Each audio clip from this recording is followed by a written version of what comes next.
This is Revathi. Video చూస్తున్న వారికి, అలాగే లైక్స్, కామెంట్స్‌తో సపోర్ట్ చేస్తున్న వారికి థ్యాంక్ యూ సో మచ్. ఓ ప్రేమ ఓ పగ ఎపిసోడ్ నంబర్ 122.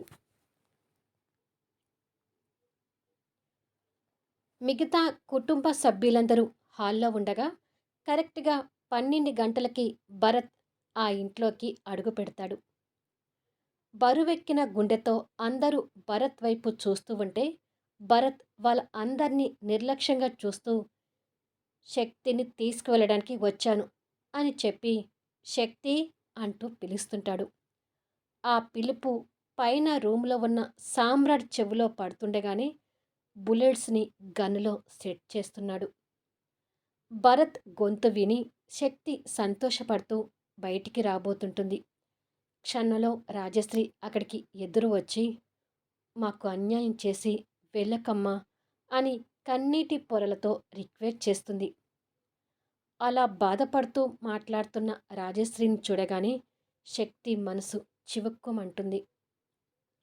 నా కొడుక్కి పింకీ తన రక్తమని తెలియకముందే పింకీ మీద వాడు పంచ ప్రాణాలు పెంచుకున్నాడని నీకు తెలుసు. ఇప్పుడు పింకీ వాడి కూతురు అని తెలిసి వాడి పంచ ప్రాణాలు దూరం అవుతుంటే వాడు తట్టుకోలేడు. నా కొడుక్కి కూతుర్ని దూరం చేసి అన్యాయం చేయాలని చూడకమ్మా అని ఆర్తిగా రిక్వెస్ట్ చేస్తుంది రాజశ్రీ. మీ కొడుక్కి అన్యాయం చేయొద్దు అంటే నేను అన్యాయం అయిపోతాను రాజశ్రీ గారు. మీరు మీ కొడుకు వైపు నుంచే ఆలోచిస్తున్నారు కానీ నా వైపు నుంచి అసలు ఆలోచించట్లేదు. నాకు భరత్ అంటే చాలా ఇష్టం. భరత్ని కాదనుకొని సామ్రాట్తో జీవితాన్ని పంచుకోలేను అని సమాధానం ఇస్తుంది. భరత్ని వదులుకోలేను అంటున్నావు కాబట్టి కనీసం పింకినైనా నా కొడుక్కి ఇచ్చేసి వెళ్ళు తల్లి అని అదే ఆర్తిభావంతో అడుగుతుంది. పింకిని అడగగానే శక్తి తన వైపు కాస్త కోపంగా చూస్తుంటుంది. రాజశ్రీ ఆ కోపాన్ని చూస్తూనే తన చేతులు పట్టుకొని, చూడమ్మా, ఇలా అంటున్నానని తప్పుగా అనుకోకు. రేపు నువ్వు భరత్ని పెళ్లి చేసుకుంటే ఫ్యూచర్లో నీకు మళ్ళీ పిల్లలు పుట్టే అవకాశం ఉంది. కానీ నా కొడుక్కి ఆ అవకాశం లేదు. ఉన్న కన్న కూతురు కూడా వాడికి దూరమైతే వాడు పిచ్చివాడైపోతాడు. అందుకే నిన్ను ఇంతగా బతిమలాడుతున్నాను అని అంటుంది కన్నీళ్లు పెట్టుకుంటూ. మీరు చెప్పేది భలే ఉంది రాజశ్రీ గారు. ఎప్పుడో రేపు పుట్టబోయే పిల్లల కోసం ఇప్పుడు నా కన్న కూతుర్ని వదులుకోమంటారా? మీకు వినోద్ కావాలా? సామ్రాట్ కావాలంటే ఎవరు కావాలని చెప్తారు అని అడుగుతుంది శక్తి. రాజశ్రీ దగ్గర సమాధానం లేక కన్నీళ్లు పెట్టుకుంటూ తన వైపు చూస్తుంటుంది. మిమ్మల్ని బాధ పెట్టాలనే ఉద్దేశంతో నేను ఇలా మాట్లాడటం లేదండి. మీరంటే నాకు ఎప్పటికీ గౌరవం ఉంది. కానీ ఏదో ఒక వస్తువుని ఇవ్వమన్నట్టుగా నా కన్న కూతుర్ని ఇవ్వమని అడుగుతున్నారు చూసారా? ఈ విషయంలోనే నాకు మీ మీద కాస్త కోపంగా అనిపిస్తుంది. మీరు నన్ను అడిగేది వస్తువుని కాదు, నా అమ్మతనాన్ని అడుగుతున్నారు. అది వదులుకోవటానికి ఏ ఆడది సిద్ధంగా ఉండదు. మీ కన్న కొడుకు కోసం నా ముందు కన్నీళ్లు పెట్టుకుంటూ నిలబడుతున్నారు. ఇది మీ తల్లి ప్రేమ. నా కూతురు కోసం నేను పోరాడుతున్నాను. ఇది నా తల్లి ప్రేమ. మీ కొడుకు కోసం నా కన్న తల్లి ప్రేమను తెంచుకునే పరిస్థితిలో నేను లేను అంటుంది శక్తి. శక్తి, వస్తున్నావా అంటూ బయట నుంచి భరత్ కేకలు వినిపిస్తుంటాయి. అరుణ్, శ్రావణి, వినోద్, చరిత భరత్ దగ్గర హాల్లో నిలబడి జరగబోయే పరిణామాలకు బాధపడుతూ ఉంటారు. వస్తున్నాను భరత్ అని ఇంకా పట్టుకొని ఉన్న రాజశ్రీ చేతుల్ని నిదానంగా తీసి, నన్ను క్షమించండి రాజశ్రీ గారు. మీరు నన్ను ఎంత రిక్వెస్ట్ చేసినా పింకిని నేను మీకు ఇవ్వలేను అని చెప్పి బయటకొస్తుంది. శక్తి రాగానే పింకీ దూరమయ్యే క్షణాలు రాబోతున్నందుకు అందరూ బాధపడుతుంటారు. ఒక్క భరత్ మాత్రం తను రావడం చూసి సంతోషపడుతుంటాడు. శక్తి చరిత దగ్గరికి వచ్చి, చరిత, నువ్వు కూడా నాతో పాటు రావాలి. గుడిలో కాసేపట్లో జరగబోయే మా పెళ్లి ఏర్పాట్లు నువ్వే దగ్గరుండి చూడాలి అంటుంది. ఇక ఏది చెప్పినా శక్తి వినదని చరితకు అర్థమై సరే అన్నట్టుగా కష్టంగా తల ఊపుతుంది. కాసేపట్లో పెళ్ళి అనగానే అందరి మనసుల్లో ఇంకా ఆందోళన పెరుగుతూ ఉంది. బయటికొచ్చిన రాజశ్రీ కూడా కన్నీళ్ళు పెడుతుంటుంది. వినోద్ శక్తి దగ్గరకొచ్చి, ప్లీజ్ శక్తి గారు, మీరు వెళ్ళొద్దు అని రిక్వెస్ట్ చేస్తాడు. అమ్మ శక్తి, మా తమ్ముడికి ఉన్న ఒక్క కూతుర్ని దూరం చేయకు అంటూ శ్రావణి కూడా కన్నీళ్లు పెడుతూ అడుగుతుంది. అరుణ్ మాత్రం ఏమీ మాట్లాడకుండా పైనుంచి సామ్రాట్ రాక కోసం వెయిట్ చేస్తున్నాడు. ప్లీజ్ అండి, పింకీని మీకు దూరం చేస్తున్నందుకు మీరందరూ బాధపడుతున్నారని నాకు తెలుసు. దయచేసి నా వైపు నుంచి కూడా అర్థం చేసుకోండి. నాకు ప్రేమను పంచిన భరత్ని తీసేసి పగతో నా జీవితాన్ని నాశనం చేసిన సామ్రాట్తో నా జీవితం పంచుకోలేను. అలాగే నా కూతుర్ని కూడా నేను వదులుకోలేను. అలా నా కూతురు వదులుకునే పరిస్థితే వస్తే నా ప్రాణాలను విడుస్తాను కానీ నా కూతుర్ని మాత్రం వదలను అని శక్తి ఫైనల్గా తన నిర్ణయం చెప్తుంది. ఇక్కడ నీకు పెట్టిన టైం అయిపోయింది శక్తి. ఇక నువ్వు ఎవ్వరికీ సంజాయిషి చెప్పుకోవాల్సిన అవసరం లేదు. త్వరగా వచ్చేయి, మనం వెళ్దాం అని భరత్ తొందర పెడుతుంటాడు. సరే అన్నట్టుగా శక్తి భరత్ వైపుకి అడుగు తీసి వేయబోతుండగా రివాల్వర్ పేలిన సౌండ్ ఆ ఇంట్లో దద్దరిల్లుతుంది. ఆ సౌండ్కి అందరి గుండెలు అదిరిపడతాయి. ముందుకు వేయబడిన శక్తి అడుగు ఆ బుల్లెట్ సౌండ్కి వెనుకగా వచ్చి ఆగిపోయి పైకి చూస్తుంది. భరత్ కూడా ఆ సౌండ్కి అదిరిపోతూ పైకి చూస్తాడు. పైన ఉగ్ర నరసింహుడిలా నిలబడ్డ సామ్రాట్ చేతుల్లో ఆ గన్ ఉంటుంది. గాలిలో గన్ షూట్ చేశాడని చెప్పడానికి పైన సీలింగ్కి పడిన హోల్ బట్టి అర్థమవుతుంది. గన్నుతో కనిపిస్తున్న సామ్రాట్ని చూడగానే సామ్రాట్ భరత్ని షూట్ చేసినట్టుగా శక్తికి వచ్చిన కళ గుర్తొస్తూ ఉంటుంది. అందరూ సామ్రాట్ వైపు భయంగా చూస్తూ ఉండగానే సామ్రాట్ చేతుల్లో గన్ పెట్టుకొని ఆగ మేఘాల మీద ఆగ్రహంతో స్టెప్స్ దిగుతూ కిందికి వస్తుంటాడు. సామ్రాట్ అలా గన్నుతో వస్తుంటే శక్తి కాస్త భయపడుతుంది కానీ భరత్ మాత్రం ఏదైనా ఎదుర్కోవటానికి సిద్ధమే అన్నట్టుగా ధైర్యంగా ఉన్నాడు.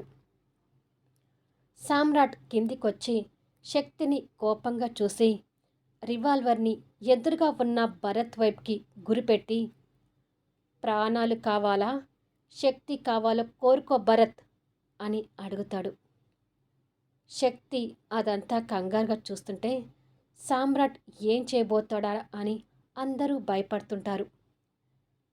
బెదిరిస్తున్నావా సామ్రాట్? అడుగుతాడు భరత్ ధైర్యంగా చూస్తూ. బెదిరించడానికి మన మధ్య జరుగుతుంది పిల్ల చేష్టల కథ కాదు, ప్రేమకు పగకు మధ్య జరుగుతున్న పోరాటం. నా బంగారు తల్లి కోసం నేను చావటానికైనా ఒక్కరిని చంపటానికైనా సిద్ధంగా ఉన్నాను. ఇది ప్రేమ. నా మీద నువ్వు గెలవాలని పంతం ద్వేషంతో ఉన్నావు. నీకు సపోర్టుగా ఈ పిచ్చిది ఉంది. ఫైనల్గా మీ ఇద్దరిది పగ. పగ గెలుస్తుందా, ప్రేమ గెలుస్తుందా అనే పోరాటానికి దేనికైనా సై అని డిసైడ్ అయ్యి గన్తో బుల్లెట్స్ లోడ్ చేసుకొని వచ్చాను అని గన్ ట్రిగ్గర్ మీద ఫింగర్ పెట్టి భరత్ వైపుకి గురిపెట్టాడు. అది చూసి అందరూ కంగారు పడుతుంటారు. ఇక శక్తికైతే ప్రాణాలు అరిచేతిలో పెట్టుకొని భయపడుతుంటుంది. ఎక్కడ కల నిజం అవుతుందేమో అని తన భయం. మర్యాదగా శక్తిని పింకిని వదిలేసి వెళ్ళు భరత్, లేదంటే నా చేతిలో చస్తావు అంటూ సామ్రాట్ ట్రిగ్గర్ మీద ఫింగర్ని ప్రెస్ చేస్తుంటాడు. అందరూ అది చూసి భయపడుతూ ఉండగానే భరత్ క్షణంలో కాలెత్తి సామ్రాట్ చేతి మీద తంతాడు. దాంతో ఆ గన్ గాలిలో ఎగురుతుంది. క్షణంలో ఆ గన్ భరత్ చేతికి చేరి సామ్రాట్ వైపుకి గురిపెడతాడు. అది చూసి అందరూ షాక్ అవుతుంటే సామ్రాట్ మాత్రం ధైర్యంగా గన్‌కి ఎదురుగా నిలబడ్డాడు. "నువ్వు చావటానికేనా?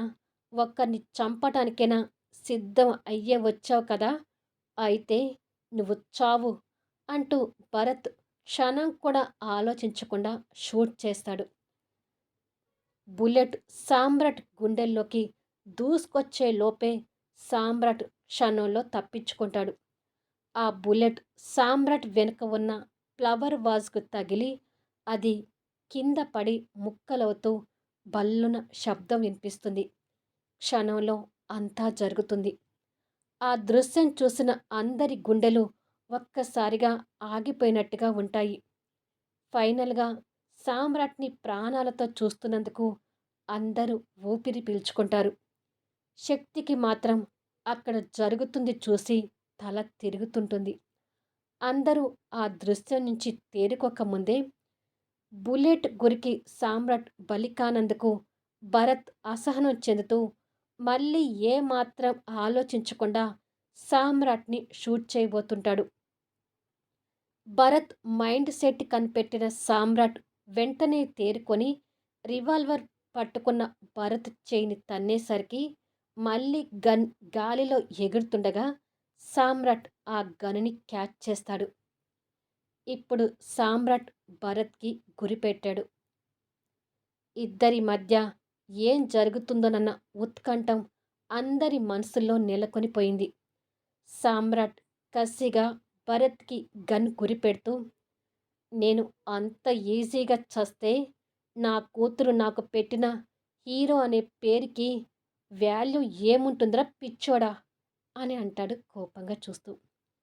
మళ్ళీ భరత్ ఆ గన్ చేత చిక్కించుకోవడం కోసం కాలుతో సామ్రాట్‌ని తన్నబోతాడు. దానికి పోటీగా సామ్రాట్ గన్నుని చేతిలో గట్టిగా పట్టుకొని గాలిలో ఎగిరి ఎదురుగా వచ్చిన భరత్ కాలుని బలంగా తంతాడు. ఇద్దరు బలంగా కాలుతో తన్నుకునేసరికి ఇద్దరు కాస్త దూరంలో దగ్గరగా పడతారు. గన్ వెళ్ళి వాళ్ళకి కాస్త దగ్గరలో పడుతుంది. అందరూ అది షాకింగ్‌లా చూస్తుంటారు. అసలు వీళ్ళ మధ్య ఏం జరుగుతుందో అనే భయం శక్తిలో క్షణం క్షణం పెరుగుతూ ఉంటుంది. ఇద్దరూ అలా కింద ఉండే గన్ అందుకోవడం కోసం ఇద్దరూ ఒకేసారి ఆ గన్ను మీద చేతులు పెడతారు. ఇద్దరి చేతుల్లో ఆ గన్ సగం సగం పార్ట్ ఉండిపోయి గన్ దక్కించుకోవడం కోసం కొట్లాడుకుంటూ ఉంటారు. వాళ్ళ చేతుల్లో ఆ గన్ ఎక్కడ పేలుతుందో, ఎవరు గాయపడతారోనని అందరిలోనూ భయం పట్టుకొని ఉంటుంది. అదంతా అందరూ చూస్తూ ఉండగా ఆ గన్ సామ్రాట్ చెయ్యి దాటుకొని భరత్ చేతికి అందుతుంది. ఆల్రెడీ భరత్ సామ్రాట్‌ని చంపటానికి గన్ పేల్చాడు కాబట్టి భరత్ చేతికి గన్ రాగానే సామ్రాట్ కుటుంబ సభ్యులందరి గుండెల్లో రైళ్లు పరిగెడుతుంటాయి. భరత్ చేతుల నుంచి సామ్రాట్ గన్ గుంజుకోవటానికి ప్రయత్నం చేస్తూ ఫైటింగ్ చేస్తున్నాడు. ఆ ప్రయత్నంలో ఇద్దరు ఫ్లోర్ మీద ఒకరి మీద ఒకరు పడతారు. మళ్ళీ గన్ మీద ఇద్దరి చేతులు ఆక్రమించుకొని ఉంటాయి. ఇద్దరు గనుని గట్టిగా పట్టుకొని కింద మీద పడి పొర్లుతూ కొట్టుకుంటున్నారు. అలా ఇద్దరి మధ్యలో ఉన్న గన్ మళ్ళీ భరత్ చేతికి చేరింది. భరత్ గన్ షూట్ చేయబోతుంటే గన్ పేలకుండా సామ్రాట్ అడ్డుపడుతున్నాడు. మరొక్కసారి గన్ సామ్రాట్ చేతికి చేరింది. ఈసారి గన్ పేల్చనివ్వకుండా భరత్ అడ్డుపడుతున్నాడు. ఒకరికొకరు ప్రాణాలు కాపాడుకునే ప్రయత్నం చేసుకుంటూ ఇద్దరి మధ్యలోనూ ఎవ్వరూ తగ్గకుండా నేను గెలవాలంటే నేను గెలవాలి అనే పట్టుదలతో భీకర యుద్ధం చేస్తున్నారు. భరత్ కూడా ఏమాత్రం తగ్గటం లేదు. అందరి మధ్య ఉత్కంఠ భరితమైన హోరాహోరీ పోరు జరుగుతుంటుంది. వీళ్ళ పోరు ఇలా ఉంటే ఇక హాస్టల్లో ఉన్న పింకీ ఆల్రెడీ మిగిలిపోయిన డేని కూడా కట్ చేసి, హమ్మయ్య! డాడీని రీచ్ అయ్యే లాస్ట్ డే కూడా అయిపోయింది. ఇక ఈరోజు నేను డాడీని చూస్తాను. 7 ఎప్పుడవుతుందా? శక్తి వచ్చి నన్ను ఎప్పుడు తీసుకువెళ్తుందా? డాడీని ఎప్పుడు చూస్తానని వెయిట్ చేస్తున్నాను. అస్సలు నిద్రపోను. ఇవాళ నైట్‌కి మాత్రం డాడీకి బోలెడన్ని కబుర్లు చెప్తూ, డాడీ బొజ్జు మీద పడుకొని హాయిగా నిద్రపోతాను అంటూ ఆశలు పెంచుకుంటూ, వాళ్ళ డాడీ కోసం వెయిట్ చేస్తూ నిద్ర లేకుండా ఉంటుంది. ఇక్కడ సామ్రాట్ కూతుర్ని, భార్యని దక్కించుకోవడం కోసం ప్రాణాలు సహితం లెక్క చేయకుండా యుద్ధం చేస్తూనే ఉంటాడు. శక్తిని దక్కించుకోవడం కోసం భరత్ కూడా తన ప్రాణాలు లెక్క చేయకుండా పోరాడుతున్నాడు. శక్తి ఇద్దరి మధ్య జరుగుతున్న ఆ పోరాటాన్ని చూసి తల పట్టుకొని ఏంటిదంతా అంటూ కన్నీళ్లు పెట్టుకుంటూ ఉంటుంది. తీరం దాటిపోయిన వాళ్ళ గొడవలను చూసి చరిత కూడా వణికిపోతుంటుంది. ఇక అరుణ్, వినోద్, శ్రావణి వీళ్ళ భయానికి అంతు ఉండదు. గన్ బుల్లెట్స్‌కి ఎవ్వరు బలైపోతారేమోనని అందరూ ప్రాణాలు అరిచేతిలో పెట్టుకొని భయపడుతుంటారు.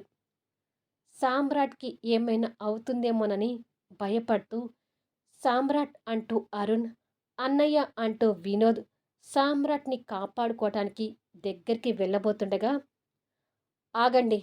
వాళ్ళకి ఎవరు అడ్డుపడకండి అంటూ రాజశ్రీ దద్దరిల్లేటట్టుగా గట్టిగా అరుస్తుంది. దాంతో వాళ్ళ అడుగులు అక్కడే ఆగిపోతాయి. రాజశ్రీ అరుపులు సామ్రాట్, భరత్ పట్టించుకోకుండా హోరాహోరీగా గన్ మధ్యలో కింద మీద పడి కొట్టుకుంటూనే ఉంటారు. రాజశ్రీ మాటలకు మిగతా వాళ్ళందరూ షాక్ అవుతూ తన వైపు చూస్తుంటారు.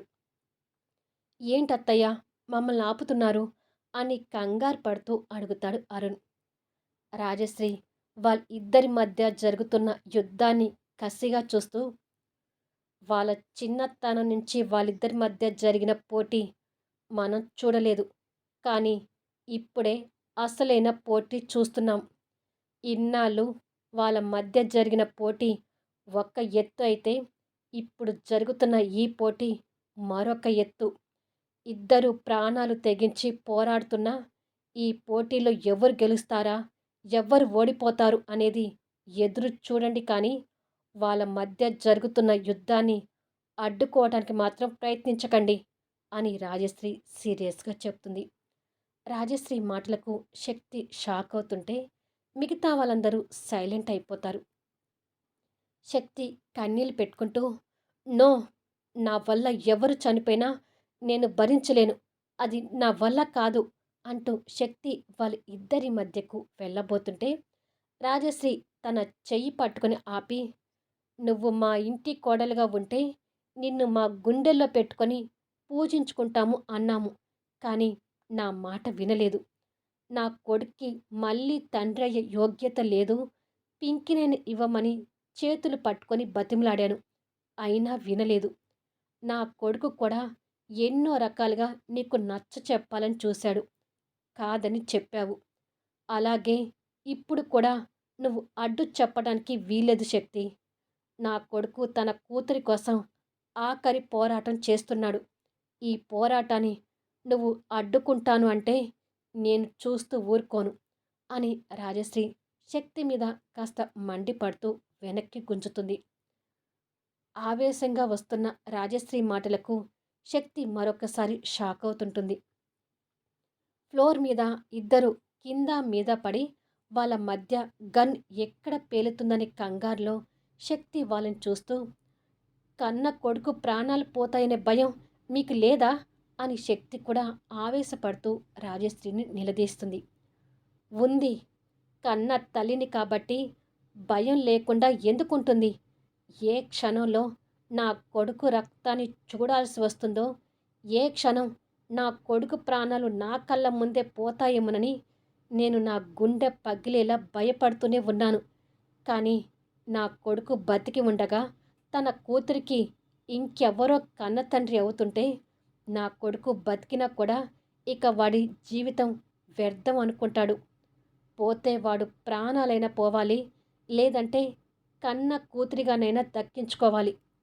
ఒకవేళ ప్రాణాలతో ఉండి కూతుర్ని దక్కించుకోలేకపోతే నా కొడుకు జీవచ్ఛవంలా ఉండిపోతాడు. జీవచ్ఛవంలా ఉన్న నా కొడుకు ఇక బతికిన ప్రయోజనం ఉండదని నేను కూడా అనుకుంటున్నాను అంటూ రాజశ్రీ ఆవేశపడుతుంటుంది. తన మాటలకు శక్తికి మైండ్ బ్లాస్ట్ అవుతుంటుంది. బాగా చెప్పారత్తయ్య. మా సామ్రాట్ బతికితే హీరోలాగా బతుకుతాడు. లేదంటే కూతురి కోసం ప్రాణత్యాగం చేసి హీరోలా చనిపోతాడు అంటాడు అరుణ్ శక్తి వైపు కోపంగా చూస్తూ. నువ్వు చెప్పేది నిజమే అమ్మా. మా అన్నయ్య ఇక మీద హీరోలాగానే బతకాలి. ఇప్పుడు చనిపోతే హీరోలాగానే చనిపోవాలి. అమ్మ అన్నట్టు ఇప్పుడే వీళ్ళిద్దరి మధ్య అసలైన పోరాటం నడుస్తుంది. పింకీని దూరం చేసుకొని అన్నయ్య బతకలేడు కాబట్టి అన్నయ్య చావో రేవో ఇప్పుడే తేల్చుకుంటాడు అంటాడు వినోద్ కూడా కోపం తెచ్చుకుంటూ. అవును, మా తమ్ముడు పోరాడాల్సిందే అంటూ శ్రావణి కూడా మొండిగా వాళ్ళు కొట్టుకోవడం చూస్తూ ఉంటుంది. వాళ్ళ మాటలకి చరిత కూడా షాక్ అవుతూ వాళ్ళని విడదీయాల్సి పోయి అందరూ ఇంత మొండిగా ప్రవర్తిస్తున్నారేంటి అని అనుకుంటుంది. కానీ శక్తి ఏడుస్తూ, నో, నా వల్ల ఎవరి ప్రాణాలు పోయినా నేను తట్టుకోలేను. అదే జరిగితే నన్ను నేను ఎప్పటికీ క్షమించుకోలేను. నన్ను వదలండి అంటూ శక్తి వాళ్ళని అడ్డుకోవడం కోసం రాజశ్రీ చేతి నుంచి తన చెయ్యి విడిపించుకోవాలని ప్రయత్నం చేస్తుంటే రాజశ్రీ మాత్రం శక్తి చెయ్యి ఇంకా గట్టిగా పట్టుకొని కొట్టుకుంటున్న వాళ్ళిద్దరినీ కసిగా చూస్తుంటుంది. కింద మీద పడి కొట్టుకుంటున్న వాళ్ళ ఇద్దరి మధ్య ఏ క్షణంలో గన్ పేలుతుందో, ఎవ్వరి ప్రాణాలు గాలిలో కలుస్తాయో తెలియనంత ఉత్కంఠంతో వాళ్ళ మధ్య పోరాటం సాగుతుంది. పింకీ తండ్రి కోసం వెయిట్ చేస్తూ గోడ గడియారం వైపు చూసేసరికి అప్పటికి టైం 12:30. హోరాహోరీ పోరాటం ఎలా ముగిసి స్టోరీ ఎటువైపు వెళ్తుందనేది వెయిట్ చేయండి. ఈ వీడియో ఎలా ఉంది అనేది కామెంట్స్లో తెలియచేయండి. అలాగే లైక్స్ ఇచ్చి సపోర్ట్ చేయండి. మళ్ళీ నెక్స్ట్ వీడియోలో కలుద్దాము.